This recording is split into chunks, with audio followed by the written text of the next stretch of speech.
Oke, saya coba ini aja ya. Oh, itu boleh diaktifkan nggak ya? Aku boleh share screen nggak? Bisa, bisa. Ya. Oke.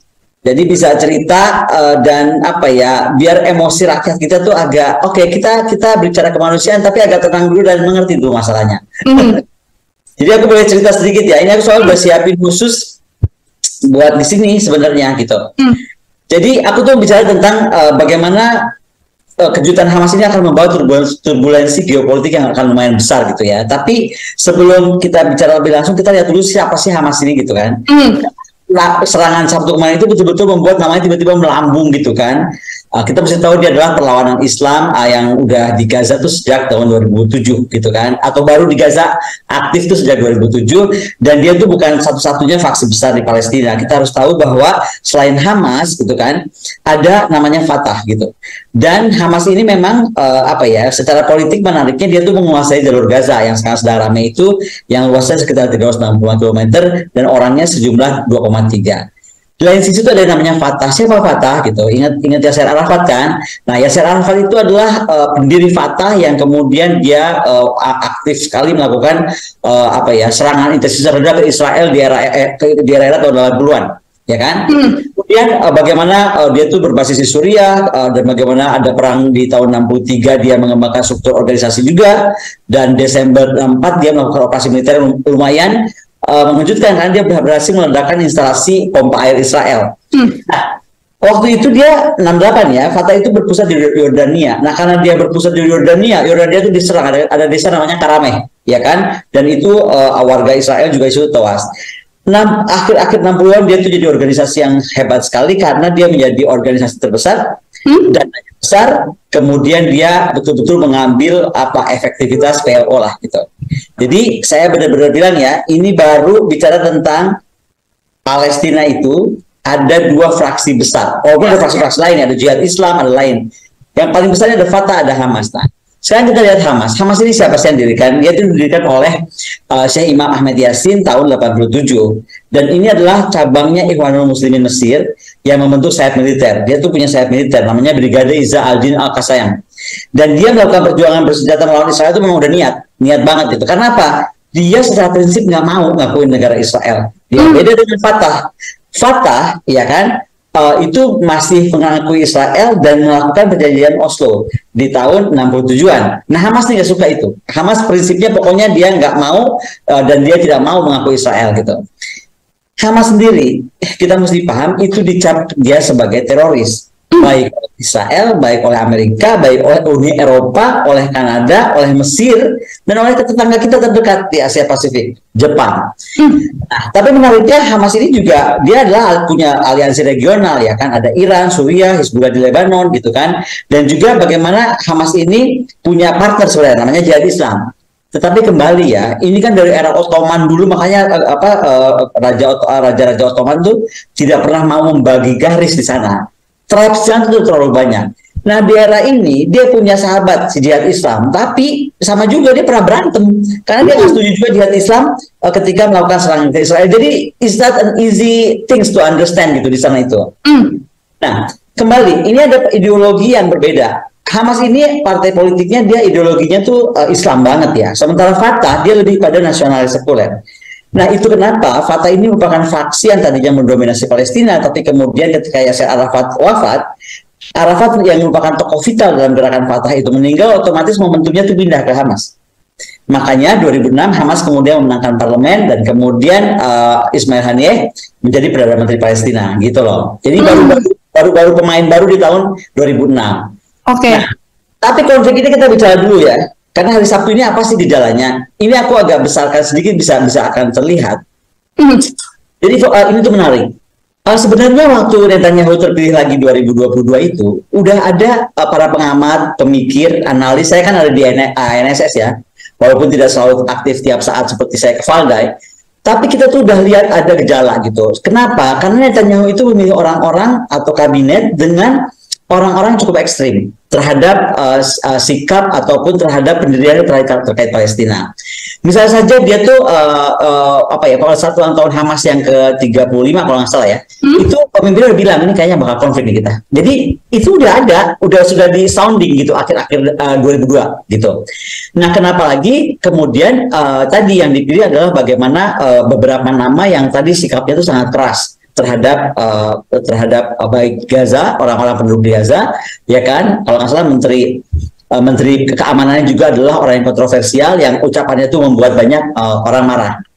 Nah, jadi bagaimana dengan pertumbuhan aktif ini, kemudian kita tuh sebenarnya sekarang nggak bisa tahu pasti apa. Tapi tadi saya cerita dulu latar belakang. Jadi memang kabinet Netanyahu 2022 itu ya udah membuat banyak kejutan gitu loh. Banyak membuat orang tidak nyaman. Nah, tapi buat saya apapun yang terjadi kemarin itu harusnya membuat kita bertanya ya, Israel kenapa tiba-tiba kedodoran, dan roketnya ini bukan main-main loh. Roket itu bisa menembus tembok ini kemudian bolong, para layang, semua motor-motor, kemudian juga alat-alat lain untuk menyerang komunitas Israel, dan itu lumayan ya 20 komunitas. Jadi itu menurut aku serangan yang cukup mengejutkan. Malah ada satu tentara IDF yang bilang ini adalah Yom Kippur 2023. Menarik kan? Jadi dianggap Yom Kippur edisi terbaru. Kita ingat kan Milhemet Yom HaPurim itu atau Yom Kippur itu terjadi tahun 73, dan itu ketika koalisi negara Arab dipimpin Suriah itu melawan Israel.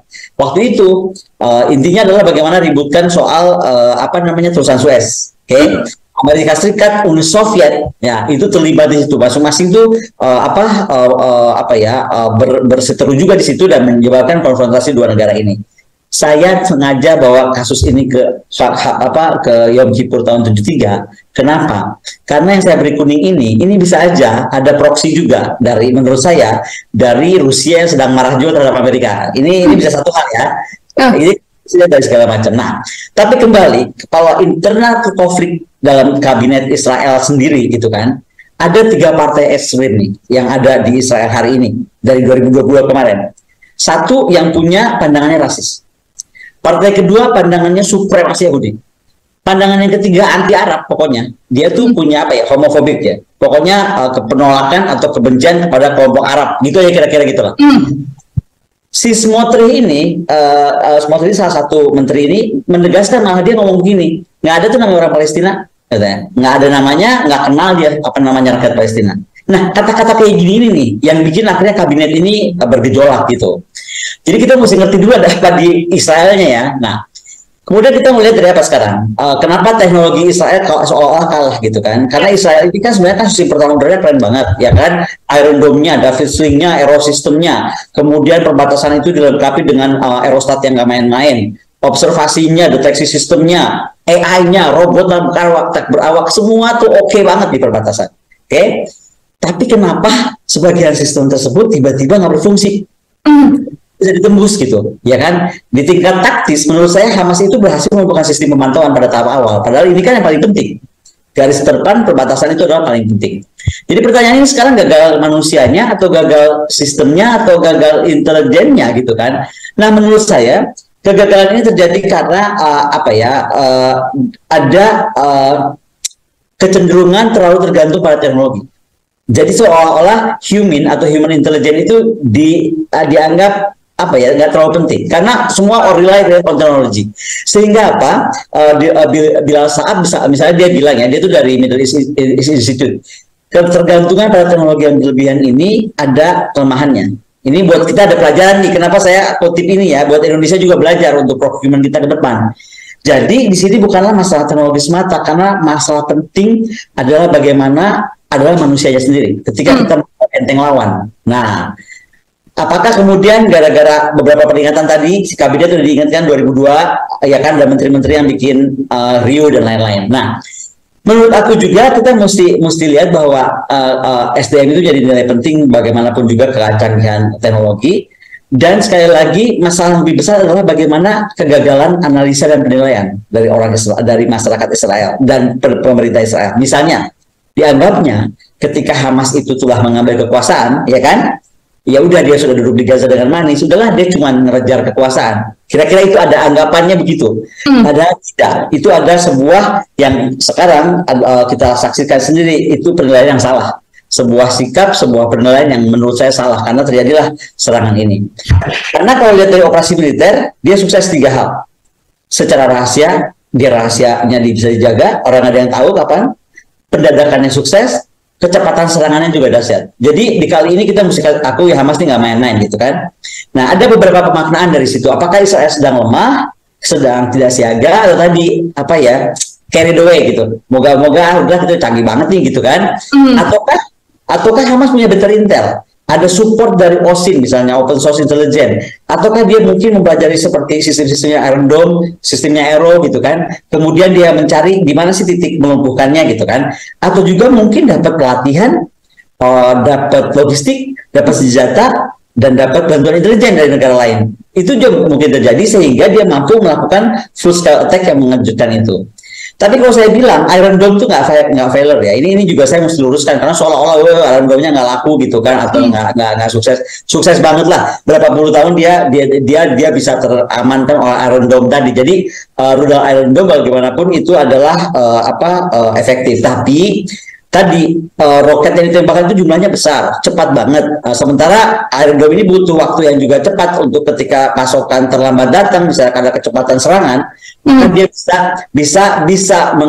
bisa detect tapi nggak bisa bereaksi gitu kan. Nah makanya menurut saya Iron Dome-nya sih nggak ada masalah, tapi bagaimana ada tantangan-tantangan ke depan kalau kita mau pakai ini, karena saya pernah mengusulkan ini di IKN gitu loh. Jadi kita mesti bahas ini kita kayak. Ya. Tapi sekarang begini, saya mau cerita soal Iran. Di sini tuh ada banyak anggapan ini adalah bentuk proksi yang didukung oleh Amerika Serikat ya. Bagaimana Hamas didukung oleh Iran, pihak pendukung dan yang didukung sama-sama memiliki akar permusuhan yang pada awalnya memang sudah terjadilah. Menteri Pertahanan Israel misalnya Yoav Gallant itu sudah mengirimkan Iran 1 juta per tahun ke Hamas. Sudah mendeteksi ternyata Iran tuh udah banyak banget dikirim ke Hamas, 5 juta per tahun ke Hizbullah, kemudian puluhan juta ke Jihad Islam. Jadi dari Menhan Israel sendiri sudah melihat ada indikator itu. Kemudian bagaimana teknologi dukungan logistik Iran memproduksi senjata secara lokal. Bagaimana juga bahwa Iran menggagalkan normalisasi Arab Saudi, itu disebut-sebut ya. Bagaimana Iran kemudian beganalah gitu. Tapi kalau menurut saya ini kayaknya enggak deh gitu. Menurut saya, sekali lagi bisa aja saya salah. Menurut saya Iran tahu kok bahwa gabungan Iran Arab tuh sebenarnya sudah mampu melakukan counter embargo. Jadi ngapain sih dia harus otak-atik lagi Israel? Menurut saya. Tapi kita lihat ya bahwa Iran tuh bisa juga dilihat dari gini, apakah Iran support Hamas ini juga sebagai exit door dari NATO menantang Rusia, gitu kan? Nah, karena jika ya kalau memang Iran support Hamas, maka ini untuk memberikan pelajaran pada Amerika, denger ya, gue ini bisa bikin Israel tetap pusing gitu. Kira-kira kan dan Iran sekarang dekat banget sama Rusia, oke? Okay? Nah, bagaimana pada titik tertentu Amerikanya akan repot, karena kenapa? Di Yom Kippur 73, ya kan, setengah Stockton anti-tank milik NATO itu dikirim ke sana. Sekarang bagaimana perang ini coba? Makanya akan beda banget. Itu harus ke Ukraine, harus juga ke Israel. Jadi ini akan kebayang NATO itu akan kelabakan dan juga Amerika. Nah, masalahnya adalah sekarang menurut saya penyelesaian isu ini tidak mudah. Karena semua itu bermula dari Washington. Ya kan? Dengan penolakan akan pembicaraan damai oleh Presiden Obama misalnya 2019. Nah, Amerika ini kan begini isunya. Dia menuntut masalah nuklir. Oke? Iran. Sementara Iran, dia bilang ini argumentasi dia, gue kan non proliferasi, ya kan? Aku boleh aja dong ngembangin untuk apa? Untuk proses uranium, untuk energi, untuk apa? Sama halnya semua negara lain boleh, gitu kan? Nah, jadi ini ada nggak ketemu di sini, dan itu menurut aku perlu attitude dari pemimpin dari Amerika Serikat. Makanya saya berharap sih Trump 2024 naik deh. Jadi kayaknya akan lebih aman nih Israel dan Palestina isu ini. Nah, tapi saya harus bilang isu ini nggak mudah ya. Karena masyarakat Indonesia ini kalau Israel sama Palestina langsung darah tinggi semua. Diterangin Hamas, marah dibilang saya belain Hamas. Saya cuma bilang, dari 1000 tahun sebelum Masehi, ini tuh daerah yang didominasi oleh Yahudi, udah. Ya kan? Lalu kemudian adopsi agama Kristen Kaisar Romawi abad 4, dan bagaimana kemudian mayoritas Kristen Yunani Romawi bertahan sampai abad 7, 3 abad, ya kan?